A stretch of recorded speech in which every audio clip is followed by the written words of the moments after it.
O título da na minha palestra é Os óculos distorcidos de Lutero, a nova perspectiva sobre Lutero, sobre Paulo e a visão distorcida de Lutero. E o objetivo dessa palestra é mostrar desenvolvimentos recentes nos últimos 30 anos, tanto na área do Novo Testamento, como também na área da teologia sistemática e também na área da missiologia, que tem a ver com a reforma e em geral, e mais especificamente com o reformador Lutero. Ali nós temos o grande reformador, aqui também, e a pergunta é: já viram Lutero com óculos?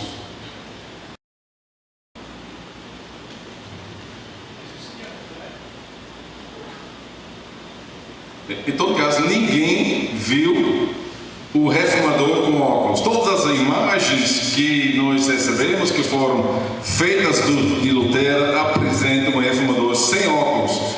Então seria eu acho que um grande revolucionário se eu ia dizer que estou aqui com os óculos de Lutero. Não é assim. Então, quando eu falo sobre os óculos distorcidos de Lutero, eu quero dizer outra coisa. Não que ele teve óculos, mas eu ia dizer que ele precisava de óculos também, e uma grande surpresa histórica. Mas nos últimos 30 anos surgiram dúvidas sobre a questão se Lutero tinha enxergado bem as cartas de Paulo aos Romanos e a carta de Paulo aos Gálatas. Estou me referindo a quê?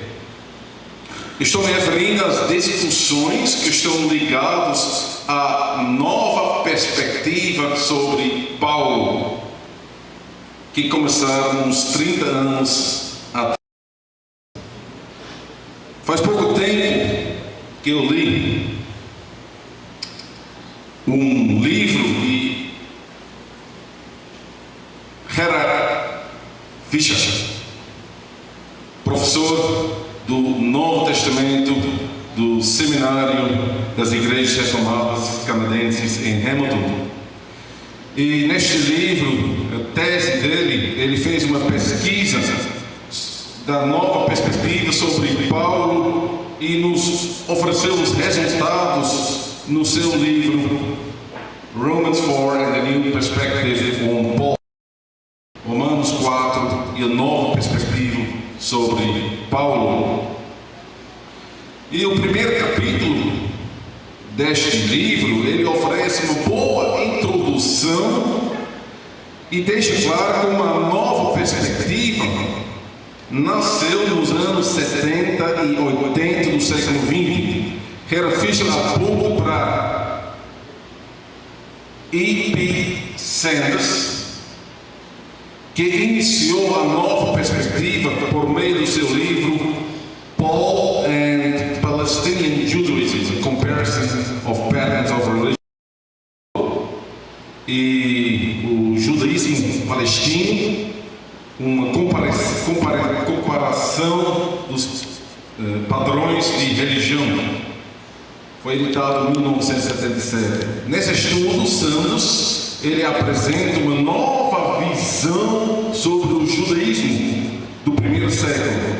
Ele defende que os judeus no primeiro século também acreditaram na graça divina. E dizendo isso, Sanders atacou a ideia antiga. Ele dominava a teologia desde o século XVI, que os judeus eram legalistas, pessoas que se acharam justas e se justificaram pelas boas obras. Quem tem essa ideia, porque existe até hoje, mas quem tem essa ideia, já posso dizer, porque eu concordo com Sanders neste ponto, essa ideia é uma caricatura. E quem ajudou a criar essa ideia foi Lutero, que queria reformar a igreja de Roma e lutou contra a doutrina de Roma, que ensinava a justificação pelas boas obras. E Lutero, lutando contra isso, ele encontrou um aliado em Paulo, que lutava contra os judeus e pregava a justificação pela fé, sem obras. Você pode ler isso na sua carta aos Romanos, Romanos 1, 17, 3, 22, Romanos 4. Só para refrescar a memória, vou ler esses 3 textos. Romanos 1, 17 diz, Paulo escreveu e diz: não me envergonho do Evangelho, porque é o poder de Deus para a salvação de todo aquele que crê, primeiro do judeu e também do grego, vista que a justiça de Deus se revela no Evangelho, de fé em fé, como está escrito: o justo viverá pela fé. E alguns capítulos depois, Romanos 3, 22, ele diz: mas agora se manifestou a justiça de Deus, testemunhada pela lei e as profetas de Deus, mediante a fé em Cristo Jesus, para todos os que creem. E em Romanos 4, não vou ler esse capítulo, mas em Romanos 4, nós lemos que Abraão foi justificado pela fé sem obras. E de acordo com Sanders, as obras não eram necessárias para entrar na comunidade pactual dos judeus, mas dentro. Vou tentar explicar isso aqui. Muitas pessoas se interessaram por essa posição e começaram a reavaliar o judaísmo, o que ele ensinou a respeito do judaísmo, então chamou a atenção. E foram duas pessoas especialmente, James D.G. Dunn e N.T. Wright. Bem rápido. Não, vamos voltar para James D.G. Dunn. Certo. Jamie. Ele foi professor do Novo Testamento do Lightfoot University de Durham, Escócia, e pastor jubilado da Church of Scotland. Outra, N.T. Wright, Tommy, para quem conhece ele mais pessoalmente. Então, foi bispo da igreja anglicana em Durham, mesma cidade como então o Dunn, e professor do Novo Testamento. Os dois então se conhecem muito bem. Gerhard Fischer, que foi Dunn, que cunhou o termo a nova perspectiva sobre Paulo no seu, se chama Mansion Memorial Lecture, que ele fez na Universidade de Manchester no dia 4 de novembro de 1982. A discussão começa ali, 1982. Então, junto com o professor N.T. Wright, Tom Wright, ele defendeu que a visão antiga sobre as obras da lei era errada.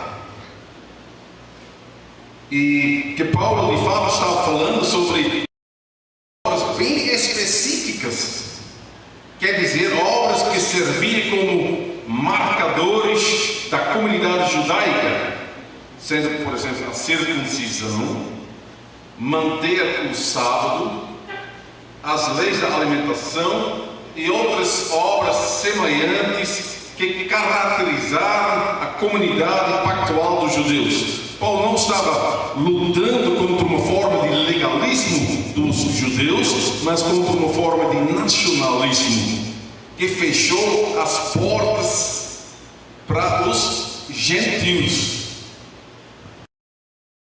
E de acordo com os estudiosos, então, da nova perspectiva, o judaísmo sabia muito mais a respeito da graça de Deus do que as pessoas geralmente imaginavam. E por causa disso, Paulo não estava criticando as obras da lei em geral, mas obras específicas que foram chamadas boundary marks, marcações da fronteira judaica, que servia para distinguir os judeus dos não-judeus, dos gentios. A consequência disso foi uma reinterpretação.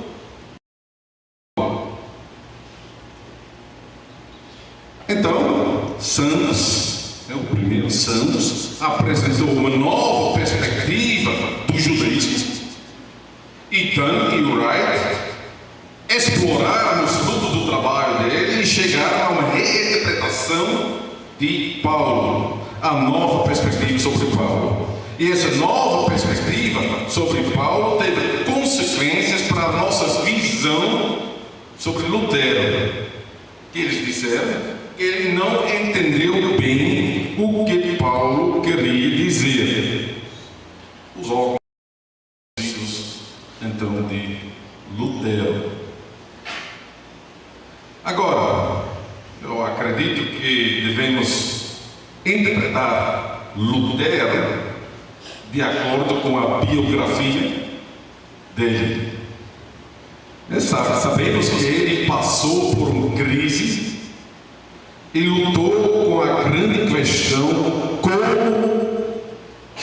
como posso ter paz com Deus? E nessa situação, Lutero abriu a Bíblia, leu a carta de Paulo aos Romanos, e a mensagem tocou o coração dele.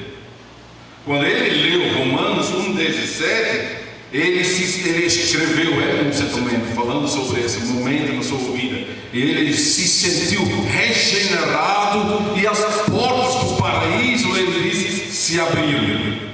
O justo viverá pela fé. Essa foi a nova perspectiva de Lutero, e ele está tão cheio dessa descoberta que isso influenciou a sua leitura da Bíblia. Então Lutero procurou a salvação da sua alma em o Evangelho de Paulo, que pregou a justificação pela fé.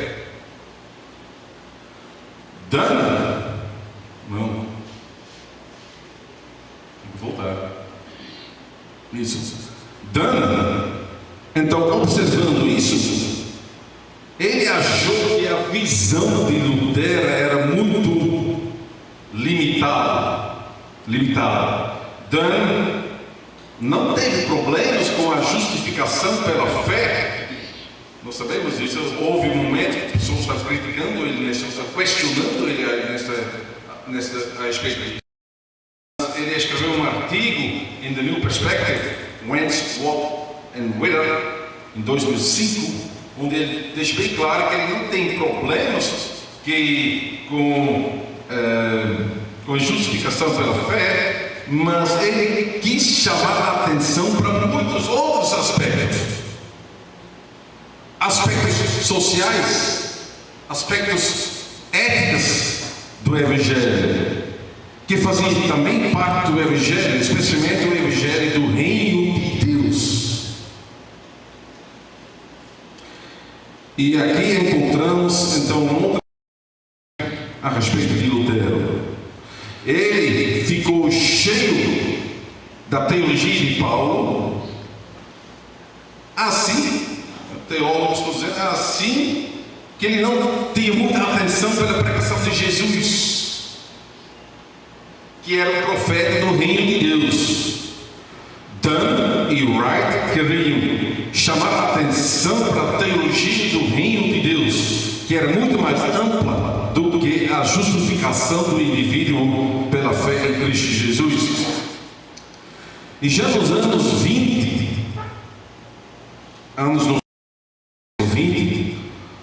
houve uma discussão na teologia do Novo Testamento, e foi o Jacob van Brugge que falou sobre isso num artigo nessa revista Lux Mundi em 2008. Ele nos informou que vários Novos Testamentos discutiram sobre a questão se nós não devemos mudar a nossa atenção de Paulo para Jesus. Mais atenção para a pregação do reino de Deus. E nós encontramos os resultados dessa discussão entre neotestamentos nos anos 90, nos livros dos, missionários, como é Michael Gorin, o livro traduzido em português, Vida Nova, é a editora, essa frase, certo? O livro de Gênesis. Eu acho que faz 2 anos que o livro foi editado e publicado aqui no Brasil, A Igreja Missional na Bíblia, Luz para as Nações. E tem outra também, Vida Nova, Christopher G. Wright, A Missão do Povo de Deus, uma teologia bíblica da missão da igreja. Então, as discussões na área do Novo Testamento e as suas consequências para a missiologia. Deixe-me dizer um pouco mais sobre isso. Gorin, Light to the Nations, a Luz para as Nações, diz que Deus tem um plano para Israel.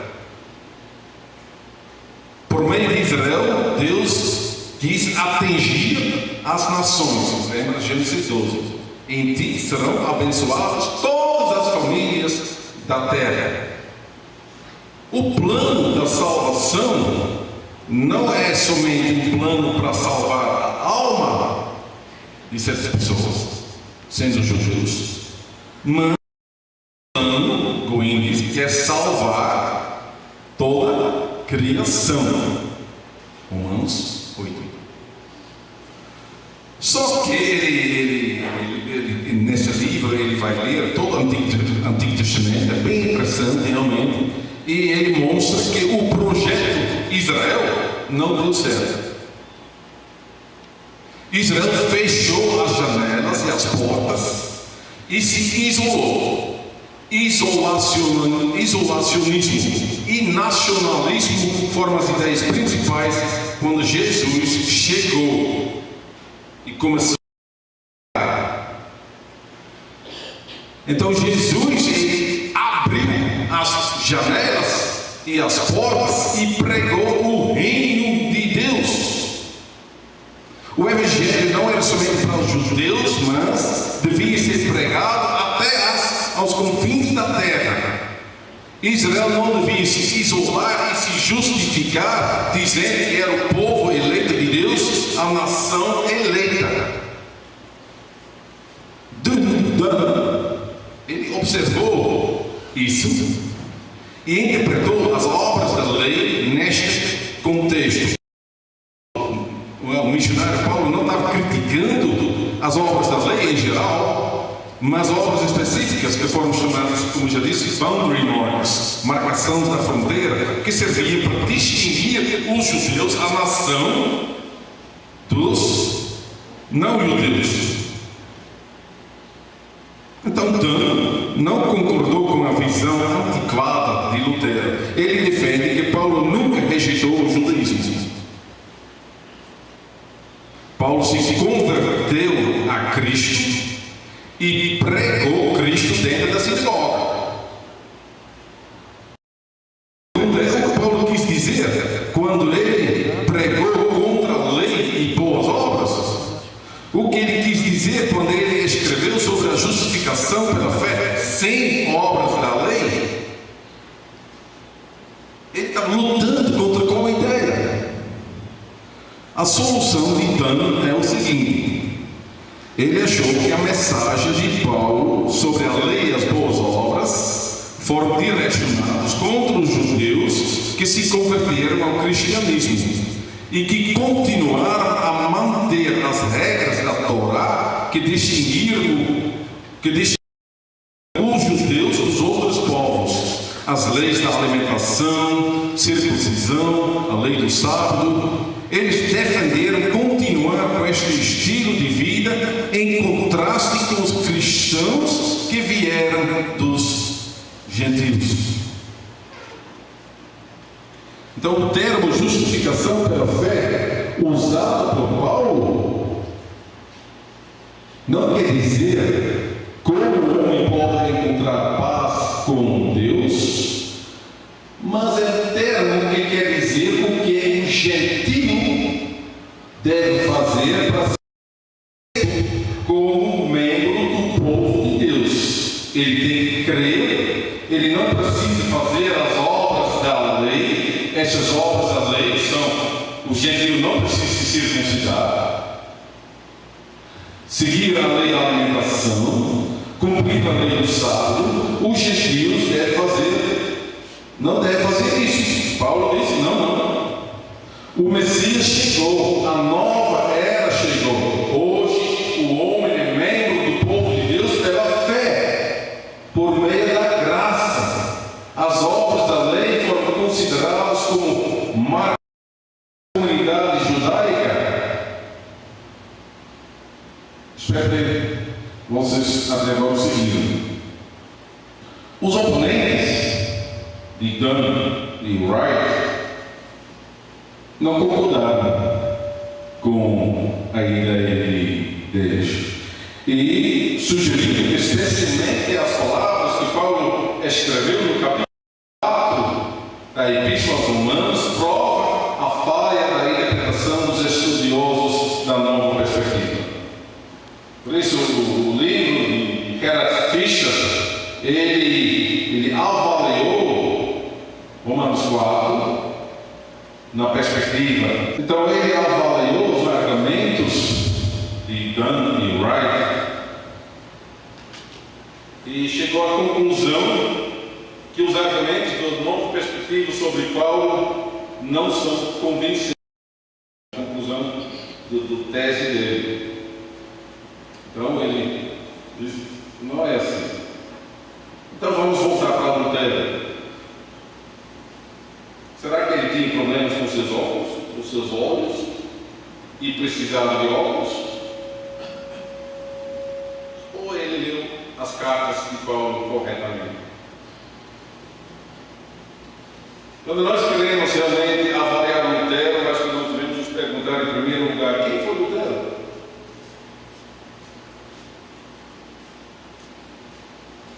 Em segundo lugar, como foi o contexto dele?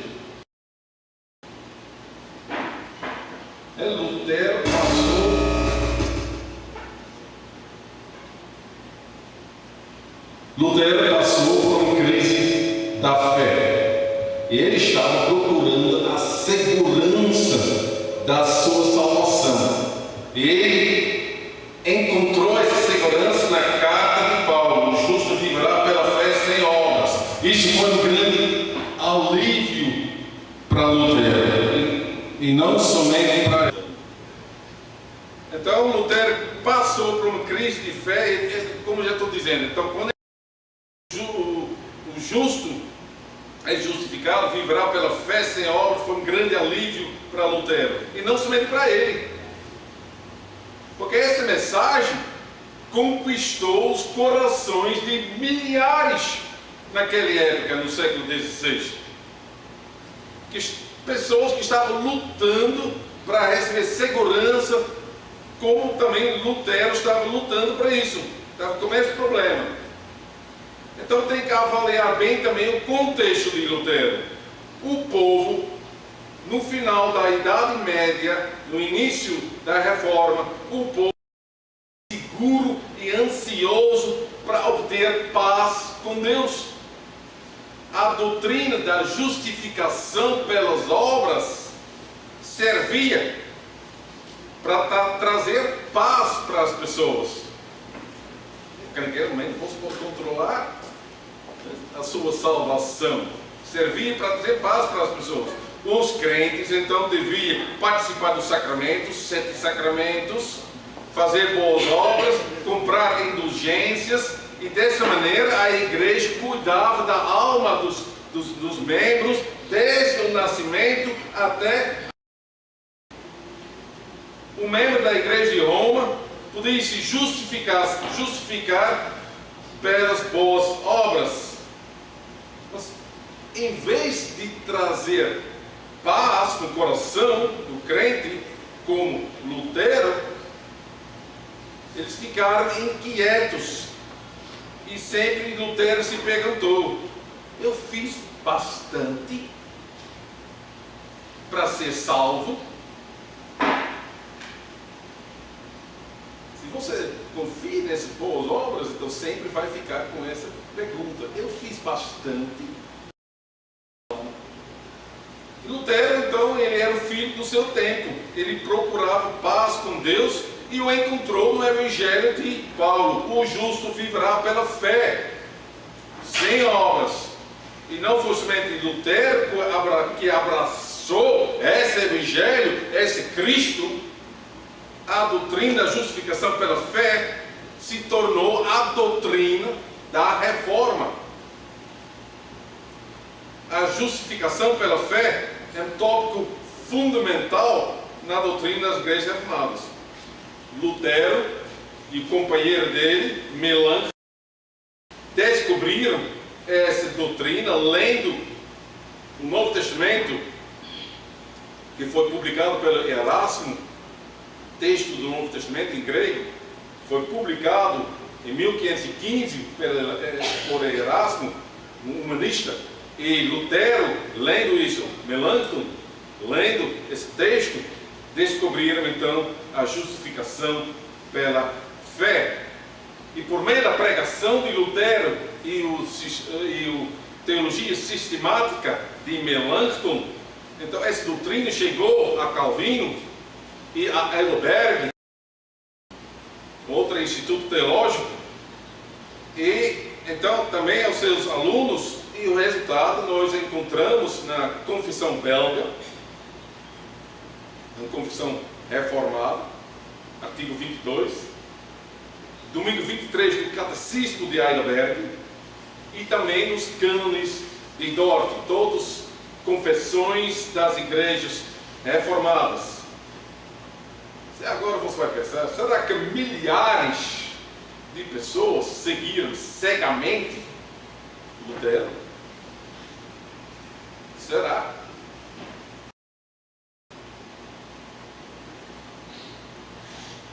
Sabemos que não é assim. Uma das bênçãos da reforma foi que a igreja recebeu a Bíblia na língua materna. Que as pessoas, e especialmente os reformadores, começaram a ler as Escrituras e conhecer a sã doutrina da salvação. As portas do céu se abriram e a graça de Deus chamou as pessoas em Cristo Jesus para entrar. Então, ele criticou Lutero. Lutero mudou, ele disse, o foco da justiça objetiva para a justiça individual. E sob a influência dele, as igrejas reformadas perderam o conceito social do reino de Deus e sobrou somente o conceito soteriológico da justificação do indivíduo. O professor Jacob van Brugge, ele tratou essa questão em 2008, quando ele escreveu um artigo com o título Kingdom of God or Justification of the Sinner. Paul between Jesus and Luther. Vou traduzir. O reino de Deus ou justificação do pecador. Paulo entre Jesus e Lutero.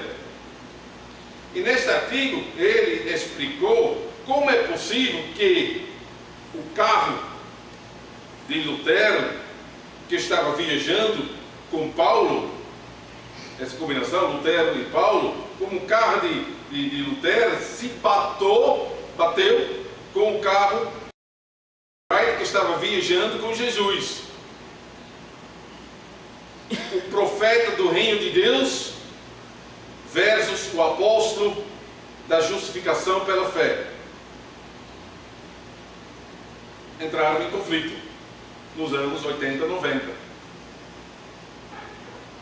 O que aconteceu com Lutero? Ele estava lutando com a palavra justiça de Deus, que pode ser interpretada de duas maneiras: a justiça ativa de Deus e passiva de Deus. A história da exegese mostra que Romanos 1,17 pode ser interpretado de acordo com essas duas opções. O problema de Lutero foi que ele teve uma, vamos dizer, visão distorcida a respeito de Deus, porque ele temia a ira de Deus. Deus é o grande vingador, inicialmente para ele. Ele temia a ira de Deus, e isso devia ser integrado com a interpretação ativa da justiça de Deus, em Romanos 1,17. Quando a porta do céu se abriu e ele recebeu a luz, o justo viverá pela fé. É assim ele chegou e teve paz com Deus. Lutero se concentrou na justiça retributiva de Deus e não chegou a pensar a justiça restaurativa de Deus. Ele se concentrou na justiça que retribuía os pecados, porque ele particularmente teve um problema neste ponto.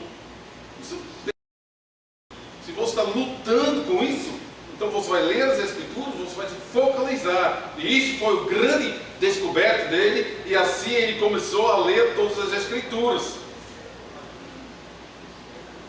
Então talvez podemos dizer que os óculos de Lutero então estavam um pouco distorcidos. Mas não podemos dizer que Lutero, como cristão, como pastor e pregador, não podemos dizer, se você vai ler a obra completa de Lutero, mas se você vai ler a obra completa de Lutero, nós não podemos dizer que ele limitou a justiça de Deus à salvação particular, sem observar o aspecto social da justiça de Deus. Acho que podemos dizer que Lutero também estava bem consciente do aspecto social do Evangelho. E você pode verificar isso. Um exemplo que eu encontrei foi a pregação dele sobre o quarto mandamento: dá-nos o pão de cada dia. Depois da guerra dos fazendeiros. No Catecismo Menor de Lutero, ele também observa uma panorama ampla e fala sobre o governo, sobre os vizinhos, sobre a alimentação, sobre a sociedade. Então ele não estava somente olhando para a salvação da alma, mas ele viu também as consequências do Evangelho. Só que talvez estava não num equilíbrio. Isso é uma questão um pouco distorcida, eu ia dizer. Mas ele viu os outros lados também. O estreitamento, então, da teologia de Lutero, da justificação pela fé, podemos dizer, aconteceu, começou de Lutero, mas mais ainda nos séculos depois dele, do pietismo. Eu não sei, é um movimento que tem a ver também com os luteranos, mas o pietismo então apareceu, que focalizou também na salvação do indivíduo. Se concentrou nisso, pregação então foi mais sobre isso, salvação do indivíduo, enquanto o interesse no contexto da igreja, no político, no meio ambiente, diminuíram. Mas eu acho que é uma onda na história. Podemos acusar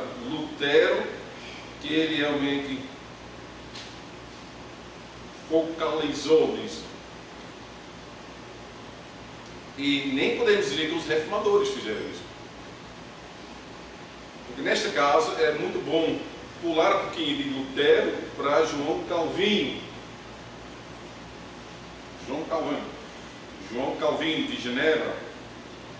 Recentemente eu li as palestras de Abraham Kuyper,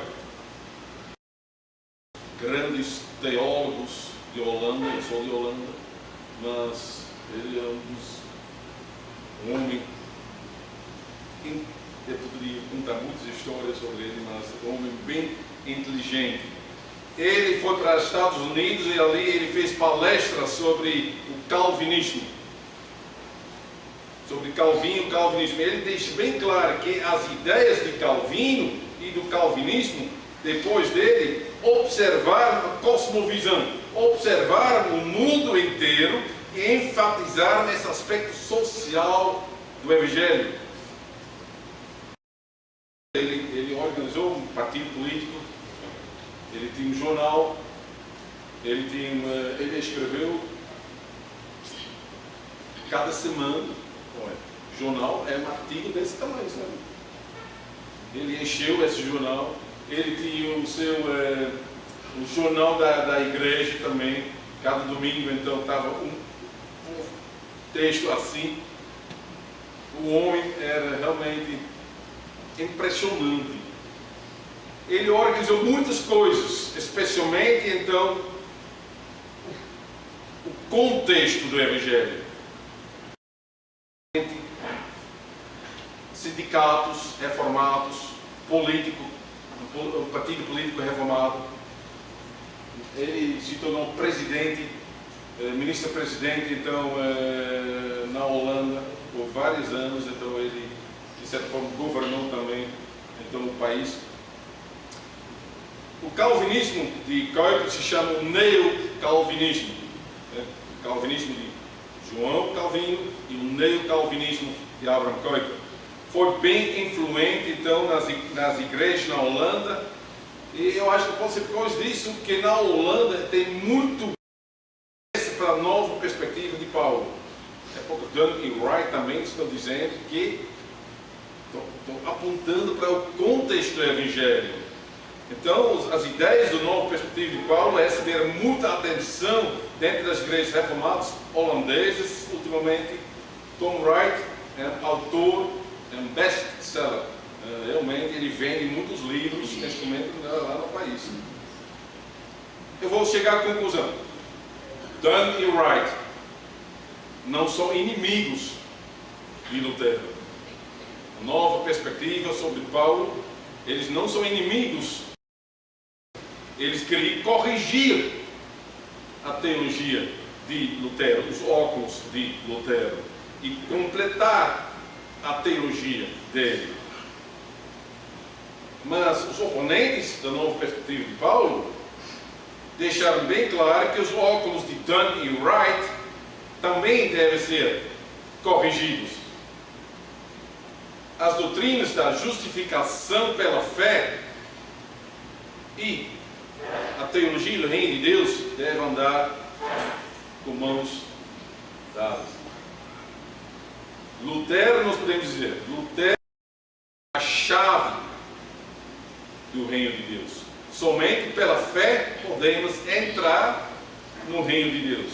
E quando estamos dentro, nós precisamos dos óculos de Dunn e Wright, realmente, para ver qual é a lista do trabalho que o crente deve fazer na igreja e no contexto da igreja para servir a Deus.